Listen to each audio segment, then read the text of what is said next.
ಕಾವೇರಿ ಆರತಿಯ ಪ್ರಾರ್ಥನೆಗೆ ನ್ಯಾಯಾಲಯದಲ್ಲಿ ನಮ್ಮ ಪರವಾಗಿ ತೀರ್ಪು ಬಂದಿದೆ ಎಂದು ಡಿಸಿಎಂ ಡಿಕೆ ಶಿವಕುಮಾರ್ ಹೇಳಿದರು. ಬೆಂಗಳೂರಿನಲ್ಲಿ ಇಂದು ಸುದ್ದಿಗಾರರೊಂದಿಗೆ ಮಾತನಾಡಿ ಕರ್ನಾಟಕ ನಾಡಿನ ಜನತೆಗೆ ಸಂಕ್ರಾಂತಿ ಹಬ್ಬದ ಶುಭಾಶಯಗಳನ್ನು ತಿಳಿಸಿದ್ರು. ಪ್ರಯತ್ನ ವಿಫಲವಾದರೂ ಪ್ರಾರ್ಥನೆ ವಿಫಲವಾಗುವುದಿಲ್ಲ ಎಂದು ನಾನು ಟ್ವೀಟ್ ಮಾಡಿದ್ದನ್ನ ಕೆಲವು ಮಾಧ್ಯಮಗಳು ವಿವಿಧ ರೀತಿಯಲ್ಲಿ ವ್ಯಾಖ್ಯಾನ ಮಾಡುತ್ತಿವೆ. ಕಾವೇರಿ ಆರತಿಯ ಪ್ರಾರ್ಥನೆಗೆ ನ್ಯಾಯಾಲಯದಲ್ಲಿ ನಮ್ಮ ಪರವಾಗಿ ತೀರ್ಪು ಬಂದಿದೆ. ಮೇಕೆದಾಟು ಯೋಜನೆ ತಾಂತ್ರಿಕ ಅಂಶವನ್ನ ಕೇಂದ್ರ ಜಲ ಆಯೋಗವೇ ತೀರ್ಮಾನ ಮಾಡಬೇಕು ಎಂದು ನಿರ್ದೇಶನ ನೀಡಿದೆ. ಈ ಹಿನ್ನೆಲೆಯಲ್ಲಿ ನಾನು ಈ ಮಾತನ್ನ ಹೇಳುತ್ತಾ ಬಂದಿದ್ದೇನೆ. ಇದನ್ನ ಬೇರೆ ರೀತಿ ವ್ಯಾಖ್ಯಾನ ಮಾಡಿದ್ರೆ ಅರ್ಥವಿಲ್ಲ ಎಂದರು. ಇನ್ನು ರಾಹುಲ್ ಗಾಂಧಿ ಅವರ ಭೇಟಿ ವಿಚಾರ ಕುರಿತು ಮಾತನಾಡಿದ ಅವರು, ರಾಹುಲ್ ಗಾಂಧಿ ಅವರನ್ನು ನಾನು ಭೇಟಿ ಮಾಡುವುದು ಹೊಸತೇನಲ್ಲ.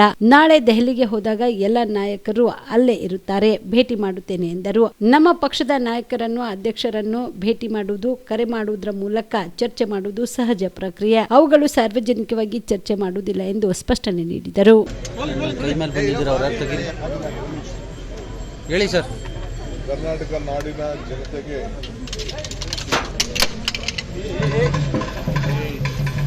ಸಂಕ್ರಾಂತಿ ಹಬ್ಬದ ಶುಭಾಶಯಗಳು. ನಾನು ಪ್ರಯತ್ನ ವಿಫಲ ಆದರೂ ಪ್ರಾರ್ಥನೆ ವಿಫಲ ಆಗೋದಿಲ್ಲ ಅಂತ ಟ್ವೀಟ್ ಮಾಡಿದ್ದೀನಿ. ನೀವೆಲ್ಲ ವಿವಿಧ ರೀತಿಯಲ್ಲಿ ವ್ಯಾಖ್ಯಾನ ಮಾಡಿದ್ದೀರಿ. ನನ್ನ ಕಾವೇರಿ ಆರತಿ, ನನ್ನ ಪ್ರಾರ್ಥನೆಗೆ ನ್ಯಾಯಾಲಯದಿಂದ ಆ ಕಾವೇರಿಗೆ ಒಂದು ಹೊಸ ರೂಪ ಬಂದು ಕೇಂದ್ರ ಸರ್ಕಾರಕ್ಕೆ ನೇರವಾಗಿ ಕೋರ್ಟ್ ಹೇಳಿದೆ. ಇದು ನೀವೇ ತೆಗೆದುಕೊಳ್ಬೇಕಾದಂಥ ತೀರ್ಮಾನ, ಟೆಕ್ನಿಕಲ್ಲು. ಮೇಕೆದಾಟು ಯೋಜನೆ ಅಡಿಯಲ್ಲಿ ನೀವೇ ತೀರ್ಮಾನ ಮಾಡಬೇಕು ಅಂತ ಹೇಳಿ ಈಗ ಮಾರ್ಗದರ್ಶನವನ್ನು ಕೊಟ್ಟಿದ್ದಾರೆ. ಅದಕ್ಕೆ ನಾನು ಈ ಶುಭ ಸಂದರ್ಭದಲ್ಲಿ ನಮ್ಮ ಕಾವೇರಿ ಆರತಿಗೆ ದೇವರು ನಮಗೆ ಫಲ ಕೊಟ್ಟಿದ್ದಾನೆ ಅಂತ ಹೇಳಿ ನಾನು ನಿನಗೆ ಟ್ವೀಟ್ ಮಾಡ್ತೀನಿ. ಅದನ್ನು ಬೇರೆ ರೀತಿ ನೀವು ವ್ಯಾಖ್ಯಾನ ಮಾಡೋದು ಅರ್ಥ ಇಲ್ಲ, ಅದು ಚಿಂತೆ ಇಲ್ಲ. ಹಳ್ಳಿ ರೈತರ ಸುಗ್ಗಿ, ಅವರ ಬದುಕು ಯಾವಲ್ಲೂ ಕೂಡ ತುಂಬ ಬದುಕಾಗಲಿ ಅಂತ ಹೇಳಿ ನಾನು ಪಕ್ಷದ ಪರವಾಗಿ, ವೈದ್ಯರ ಸರ್ಕಾರದ ಪರವಾಗಿ ತಮ್ಮ ಮುಖಾಂತರ ನಾನು ಶುಭ ಹಾರೈಸ್ತೇನೆ, ಪ್ರಾರ್ಥನೆ. ಮಲ್ಲಿಕಾರ್ಜುನ್ ಖರ್ಗೆ ಅವ್ರನ್ನ ಭೇಟಿ ಮಾಡಿದ್ರಿ ಸರ್? ಮಲ್ಲಿಕಾರ್ಜುನ್ ಖರ್ಗೆ ಅವ್ರನ್ನ ಭೇಟಿ ಮಾಡಿದ್ರು. ನಾನು ಅವ್ರು ಬಂದಾಗೆಲ್ಲ ಪ್ರತಿ ಸದ್ಯಕ್ಕೂ ಭೇಟಿ ಮಾಡಬೇಕಾದ್ರೆ ನನ್ನ ಡ್ಯೂಟಿ, ಅವ್ರನ್ನ ರಿಸೀವ್ ಮಾಡಬೇಕಾದ ಡ್ಯೂಟಿ, ಎಲ್ಲ ಪ್ರೋಟೋಕಾಲ್ ಇದೆ. ಅದು ನಮ್ಮ ಡ್ಯೂಟಿ ನಾವು ಮಾಡಲೇಬೇಕು. ಏನಂತೇನು ವಿಶೇಷ ಏನಿದೆ ಸರ್? ರಾಹುಲ್ ಗಾಂಧಿ ಅವ್ರ ಜೊತೆ ಮೊನ್ನೆ ಚರ್ಚೆ ಮಾಡಿದ್ರಿ ಪ್ರತ್ಯೇಕವಾಗಿ, ಅದ್ರ ಬಗ್ಗೆ ಏನಾದರೂ ಮಾತುಕತೆ ಆಯ್ತು? ಡಿಸ್ಕ್ಲೋಸ್ ಮಾಡೋಕ್ಕಾಗಲ್ಲ. ಈಗ ನಾವು ಮಾತಾಡಿಲ್ಲ ಅಂತ ನಾನು ಹೇಳೋದಿಲ್ಲ. ನಮ್ಗೆ ಬಿಟ್ಟಿದ್ದು ಅವ್ರು ಬಿಟ್ಟಿದ್ದು. ನಾಳೆ ಹೋಗ್ತಾ ಇದ್ದೀನಿ. ರಾಹುಲ್ ಗಾಂಧಿ ಅವರ ಭೇಟಿಗೆ ಸಮಯ ಕೇಳಿದಿರ ಸರ್? ಮತ್ತೆ ನಾಳೆ ನಾನು ಭೇಟಿ ಮಾಡ್ತಾ ಇದ್ದೀನಿ. ಎಲ್ಲ ಇರ್ತಾರೆ. ನಾಳೆ ನನ್ನ ಅಸ್ಸಾಂನ ಮೀಟಿಂಗ್ ಇದೆ ಮಧ್ಯಾಹ್ನ. ನಾನು ಹೋಗ್ತಾ ಇದ್ದೀನಿ ಸರ್. ರಾಹುಲ್ ಗಾಂಧಿ ಭೇಟಿ ಬಳಿಕ ನಿಮ್ಮ ಬೆಂಬಲಿಗರು ಒಂದಷ್ಟು ಖುಷಿಯಾಗಿದ್ದಾರೆ ಸರ್. ಅದಕ್ಕಾಗಿ ಏನು ಸಂದೇಶ ಕೊಟ್ರಿ ಅನ್ನೋ ಒಂದು ಚರ್ಚೆಗಳು ಕೂಡ ಶುರುವಾಗಿದೆ. ಗೊತ್ತಿಲ್ಲಪ್ಪ.